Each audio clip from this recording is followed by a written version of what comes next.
बिस्मिल्लाहिर्रहमानिर्रहीम। सूरह अल-नाज़ियात की आयत नंबर 2 से 6 की तफसीर नंबर 4। और तफसीर नंबर 4 जो है ये है वन्नाज़ियात के मानी बाप के मुशाबिह होना के हवाले से। तो वन्नाज़ियात के जो मानी है वो बाप के मुशाबिह होना कैसे हो सकती है, जबकि आप में तर्जमा में जहाँ भी पढ़ेंगे वहाँ है कि ऐसी जमातें या ऐसी हस्तियाँ जो खींचती हैं।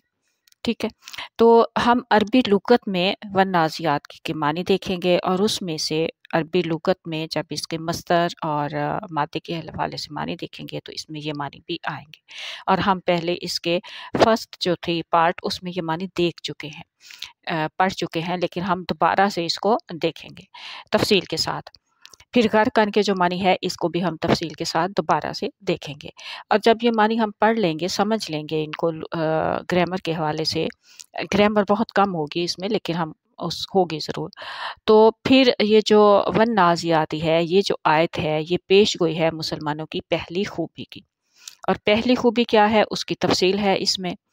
और इस पहली खूबी को ये वन्नाज़ियाती गरक़न इस आयत को जब रसूल करीम सल्लल्लाहु अलैहि वसल्लम के हवाले से देखें कि जब बात रसूल करीम सल्लल्लाहु अलैहि वसल्लम की आती है तो फिर इस आयत के क्या मानी होंगे, उसकी क्या तफसील होगी। फिर इसकी पहली खूबी जो है उसमें एक काबिलियत है, और काबिलियत कैसे पैदा होती है, वो कौन सी काबिलियत है और कैसे पैदा होगी, उसकी तफसील है। फिर हज़रत अबू बकर सिद्दीक़ का एक फरमान है, उन्होंने कहा था कि अगर मुसलमानों की लाशें कुत्ते घसीटते फिरें, ये पूरा जो है हम उनका जो कौल है वो हम देखेंगे और ये किन हालात में कहा गया और क्यों उन्होंने ये ऐसा कहा, इसकी तफसील है।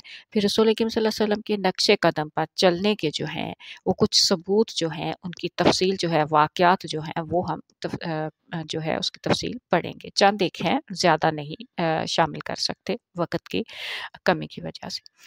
तो हम इसको शुरू करते हैं। अऊज़ु बिल्लाहि मिनश शैतानिर रजीम। बिस्मिल्लाहिर रहमानिर रहीम।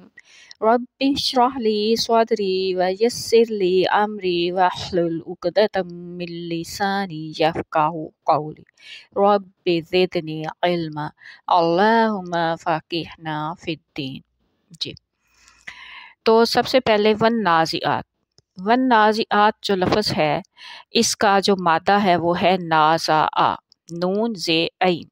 अब ये मादा क्या है इसकी मैं थोड़ी सी तफसील, क्योंकि अक्सर हम पढ़ते हैं इसका मादा, इंग्लिश में इसको कहते हैं रूट वर्ड और उर्दू में मादा कहते हैं। तो ये क्या है कि यानी कि सवाल होगा इसमें। तो मादा जो है ये जो अरबी ज़बान है इसमें 3-3 हरफों की एक लिस्ट है।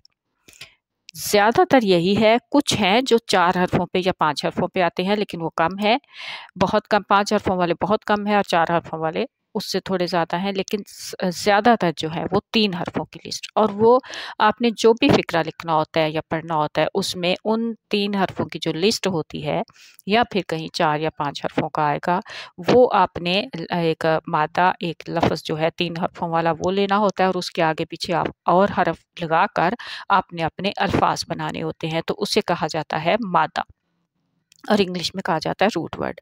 जैसे वन्नाज़ियाती लफ्ज़ है तो इसका जो मादा है रूट वर्ड है वो है नून ज़े ऐन। अब उसके नून ज़े ऐन के साथ आगे और पीछे लफ्ज़ लगाकर वन्नाज़ियाती बना है। और फिर जैसे गरक़ंद का लफ्ज़ है तो इसका जो मादा है रूट वर्ड वो है गैन रा काफ, और इसी को लेके फिर आगे उसके आगे और पीछे लफ्ज़ लगा के उसके लफ्ज़ बनाए जाते हैं हरफ लगा के। तो इसी तरह कोई भी जो लफ्ज़ बनेगा उसका बीच में 3 हरफों का एक रूट होगा और उसके आगे पीछे मज़ीद हरफ लगाकर उसका जो है वो लफ्ज़ बनाए जाएंगे। तो ये तो थी मादे की थोड़ी सी तफसील।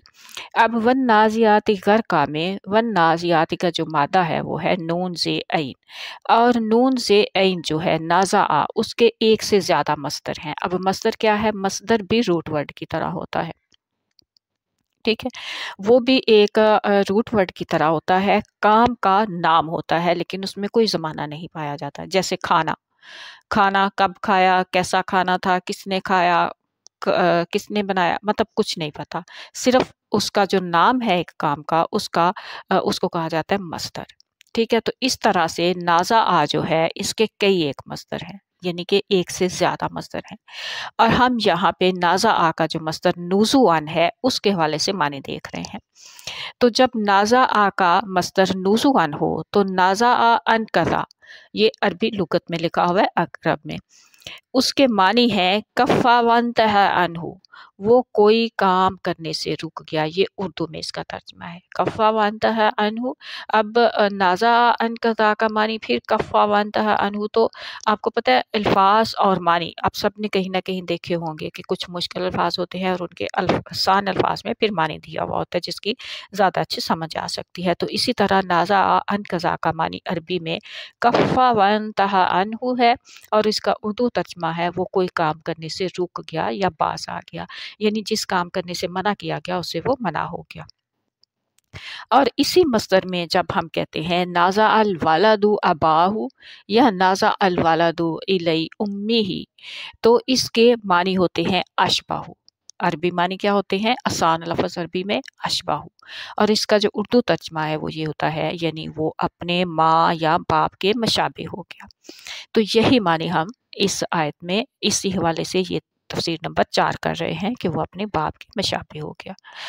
ठीक है, अब अगर आप इसकी मज़ीद तफसील देखना चाहते हैं, ये अकरब में लिखे हुए हैं मानी, तो मैंने तफसीर कबीर के पेज नंबर वॉल्यूम 8 जिल्द नंबर 8 और पेज नंबर 70 में से लिए हैं, वहाँ आप मज़ीद तफसील देख सकते हैं। अब दूसरा लफ्ज़ जो है गर्कन, वन्नाज़ियाती गर्कन। गर्कन उर्दू में गरक का जो लफ्ज़ है इसी से है, और गरक जो है डूबने के मानों में जो इस्तेमाल होता है उसका अरबी में इसका मस्दर गाराकन इस्तेमाल होता है। गारकन का मस्दर क्या होता है? गाराकन। लेकिन इस आयत में गारकन में गाराकन जो है वो मस्दर इस्तेमाल नहीं हुआ बल्कि अगराका का मस्दर इस्तेमाल हुआ है। जैसे मैंने पीछे अभी हमने पढ़ा कि एक से हरफों के जो एक मादा होता है उसके एक से ज़्यादा मस्दर हो सकते हैं, तो यहाँ पर भी गारकन के एक से ज़्यादा मस्दर हैं। तो यहाँ गारकन जो है उसका मस्दर अगराका है, अगराका के मस्दर से गारकन लफ्ज़ बनाया गया है, और ये सलासी मज़ीद है। सलासी मज़ीद सलासा जो है वो 3 को कहा जाता है, सलासी 3। और जब 3 हरफों से ज़्यादा 4 हरफों या 5 हरफों पे कोई मादा हो, रूट वर्ड हो, तो उसको सलासी मज़ीद यानी कि 3 से ज़्यादा, ठीक है, तो वो कहा जाता है, उसको सलासी मज़ीद कहा जाता है। तो सलासी मज़ीद का ये मस्दर है जो गारकन में इस्तेमाल हुआ है। इस तरह जब कहेंगे अगराका फलानुन फिशई, तो इसके मानी होते हैं उसने काम को हद तक पहुंचा दिया। काम को हद तक पहुंचाने का मतलब है कि एक किसी वक्त में जो भी शख्स एक वक्त में कोई शख्स काम कर रहा है तो वो अपने उस काम में, उस हुनर में इतनी महारत से वो काम करे कि उससे बेहतर कोई और ना कर पा रहा हो, तो उसको कहते हैं हद तक पहुंचा देना, यानी कि आखिरी हद तक उसने उसमें हुनर और मेहनत से काम किया। तो अब इन मानी की रूह से वन्नाज़ियाती गर्का के मानी क्या बनेंगे? वो ये है कि वो जमातें या हस्तियाँ जो अपने रूहानी या जिस्मानी बापों से इंतहाई मशाबत इख्तियार कर लेते। अब इन्हीं मानी के रूह से, इन्हीं मानी की रोशनी में जब रसूल करीम सल्लल्लाहु अलैहि वसल्लम की बात आती है तो इस आयत के मानी वन्नाज़ियाती गर्का के ये होते हैं इत्तबाए रसूल, यानी रसूल करीम सल्लल्लाहु अलैहि वसल्लम की पैरवी। यानी मुसलमान जो हैं वो रसूल करीम सल्लल्लाहु अलैहि वसल्लम के नक्शे कदम पर चलने की कोशिश करते हैं। ठीक है, अब हम इसकी थोड़ी तफसील देखती हैं कि मुसलमान मोहम्मद सल्लल्लाहु अलैहि वसल्लम के नक्शे कदम पर चलने की कोशिश करते हैं। तो यहाँ पे लिखा हुआ है कि हकीकत ये है कि जहाँ तक रसूलुल्लाह सल्लल्लाहु अलैहि वसल्लम के साथियों का सवाल है तो मक्का वाले जो थे वो उनको हकीर समझा करते थे। हकीर क्यों समझा करते थे? क्योंकि वो गरीब लोग थे मुसलमान ज़्यादातर, मगर मक्का वाले ये भी तस्लीम करते थे कि आप सल्लल्लाहु अलैहि वसल्लम के अंदर वो तमाम औसाफ पाए जाते हैं, वो तमाम काबिलियतें पाई जाती हैं जो एक कामयाब लीडर के अंदर पाई जानी चाहिए। वो ये समझते थे कि आप सल्लल्लाहु अलैहि वसल्लम गरीब हैं, आप सल्लल्लाहु अलैहि वसल्लम के पास मालो दौलत नहीं है, मगर जहाँ तक ज़ाती काबिलियत का सवाल है वो रसूल करीम सल्लल्लाहु अलैहि वसल्लम के कायल थे। आप सल्लल्लाहु अलैहि वसल्लम को सादक और अमीन भी समझते थे और अपनी कौम के झगड़ों में आप सल्लल्लाहु अलैहि वसल्लम से फैसला कराने के लिए भी तैयार हो जाते थे। अब जब ये सारे औसाफ रसूल करीम सल्लल्लाहु अलैहि वसल्लम में पाए जाते हैं तो लोगों में जो काबिलियत, पहली खूबी वन्नाज़ियाती गरकन में पहली खूबी जो है वो है काबिलियत। काबिलियत कैसे पैदा होती है ये हम देखते हैं कि अल्लाह ताला फरमाता है कि काबिलियत हासिल करने का सिर्फ एक ही तरीका है और वो क्या है कि अच्छा उस्ताद मिल जाए और शागिर्द उसकी कामिल तौर पर इत्तबा करे, मुकम्मल उसकी पैरवी करे। बस अल्लाह ताला फरमाते हैं वन्नाज़िआती, फरमाता है अल्लाह ताला एक है सॉरी अल्लाह ताला फरमाता है वन्नाज़िआती गरका, ये मुसलमान वो हैं जो अपने बाप के मशाबे हैं। अब यहाँ पर रसूल करीम सल्लल्लाहु अलैहि वसल्लम जो हैं वो तमाम उम्मत मुसलमान के रूहानी बाप हैं। जब से वो आए तब से लेके क़यामत तक जो भी उनके मानने वाले हैं उनके वो रूहानी बाप रहेंगे। तो ये मुसलमान वो हैं जो अपने बाप के मुशाबे हैं। क्या तुम नहीं देखते कि वो मोहम्मद सल्लल्लाहु अलैहि वसल्लम के नक्शे कदम पर चलने की कोशिश करते हैं? और मोहम्मद सल्लल्लाहु अलैहि वसल्लम वो हैं जिनकी काबिलियत का तुम में से किसी को भी इनकार नहीं है। जहाँ तक अंबिया का तल्लक है, वुसअत से कबल यानी कि नबुव्वत का दावा करने से कबल लोग इनकी काबिलियतों को तस्लीम करना शुरू कर देते हैं। और चूँकि अंबिया पर ईमान लाने वाले ज़्यादातर गरीब और अदना तबका से तल्लक रखते हैं, इसलिए लोग इन्हें हकारत की निगाह से देखते हैं, यानी अपने से कमतर समझते हैं। इसी तरह रसूल करीम सल्लल्लाहु अलैहि वसल्लम पर ईमान लाने वाले भी गरीब लोग थे, इसलिए मक्का वाले इन्हें हकारत की नज़र से देखते थे, उन्हें अपने से कमतर समझते थे। जहाँ तक ज़ाहरी उलूम का तल्लक है, इसमें मुसलमान बहुत पीछे थे, क्योंकि वो सब गरीब थे तो वो पीछे थे। चनाचे रसूल करीम सल्लल्लाहु अलैहि वसल्लम पर ईमान लाने वाले नौजवानों में सिर्फ हज़रत ज़ुबैर थे जो लिख सकते थे, बाकी सहाबा लिखना भी नहीं जानते थे।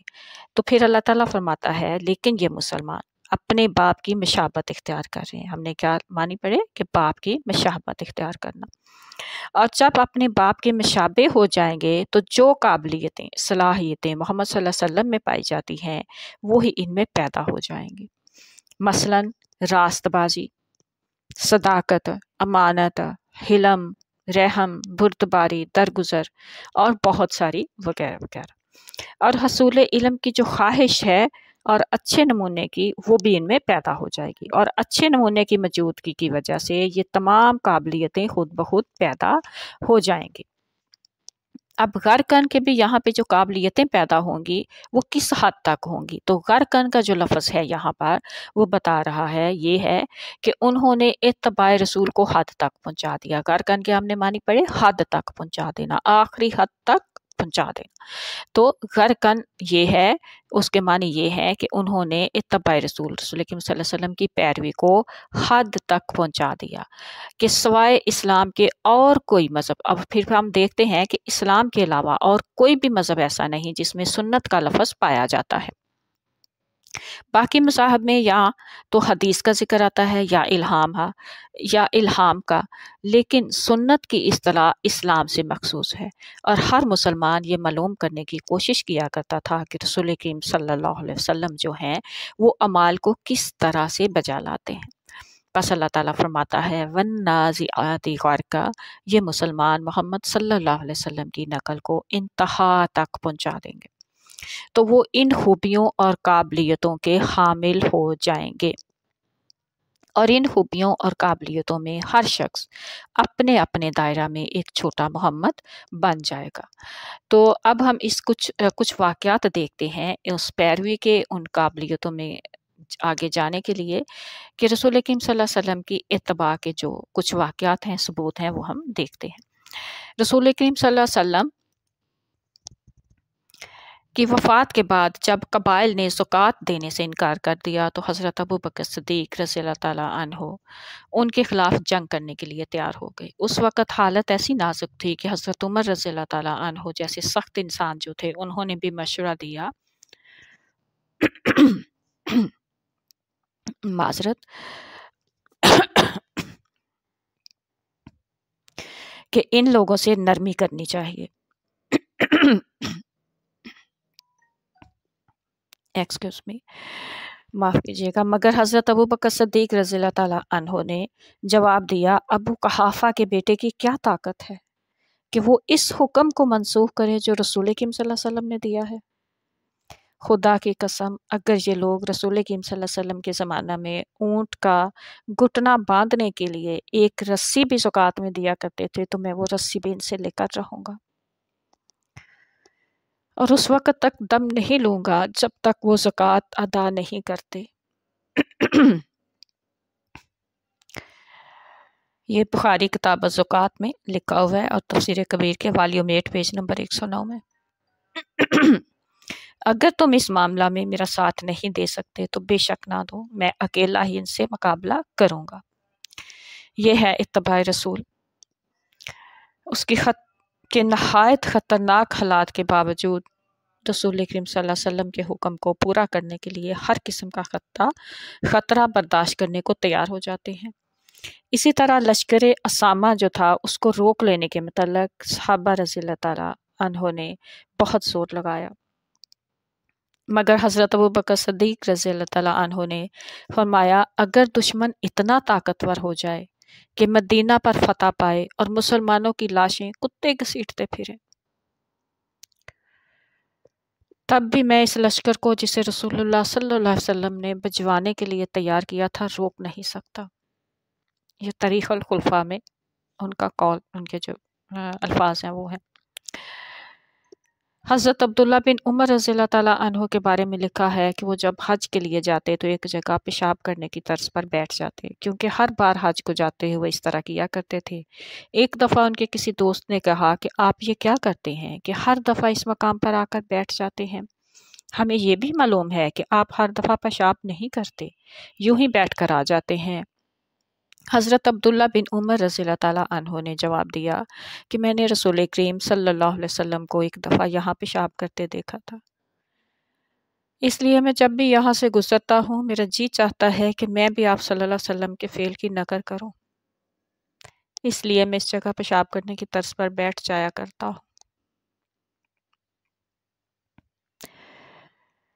जिस कौम ने इस हद तक नकल को पहुँचा दिया हो, इसके मुतल्लिक़ हर शख्स फ़ैसला कर सकता है कि वो इख़लाक़ी और रूहानी अमूर में रसूल करीम सल्लल्लाहु अलैहि वसल्लम की नकल करने की किस हद तक कोशिश करती होगी। बस अल्लाह ताला फरमाता है, वन्नाज़ियाति ग़रक़ा, तुम देख रहे हो कि मुसलमान मोहम्मद सल्लल्लाहु अलैहि वसल्लम की कामल इक़्तिदा कर रहे हैं, पैरवी कर रहे हैं। अब एक वक्त आएगा कि जब वो तमाम खूबियाँ और कमालात जो मोहम्मद सल्लल्लाहु अलैहि वसल्लम में पाए जाते हैं इनमें पैदा हो जाएंगे, और तुम लोग मानते हो कि मोहम्मद सल्लल्लाहु अलैहि वसल्लम जैसा लीडर सारे अरब में और कोई नहीं। आज का लेसन हम यहाँ ख़त्म करते हैं, क्योंकि ज़्यादा वक्त हो गया है तो फिर ज़्यादा लंबा हो रहा है। इसमें जो भी कमियाँ कोताहियाँ रह गई हों, अल्लाह ताला उनको माफ़ करके हमारे इस अमल को कबूल करे और हमें बेहतरीन अमल करने वाला बनाए। जो भी कमी कोताही है वो मेरी कमी कोताही है, और जो भी इसमें बेहतर है वो अल्लाह ताला का फ़ज़ल है। अल्लाह ताला इसको कबूल फ़रमा ले। आमीन सुम्मा आमीन। अस्सलामु अलैकुम रहमतुल्लाहि व बरकातुहू।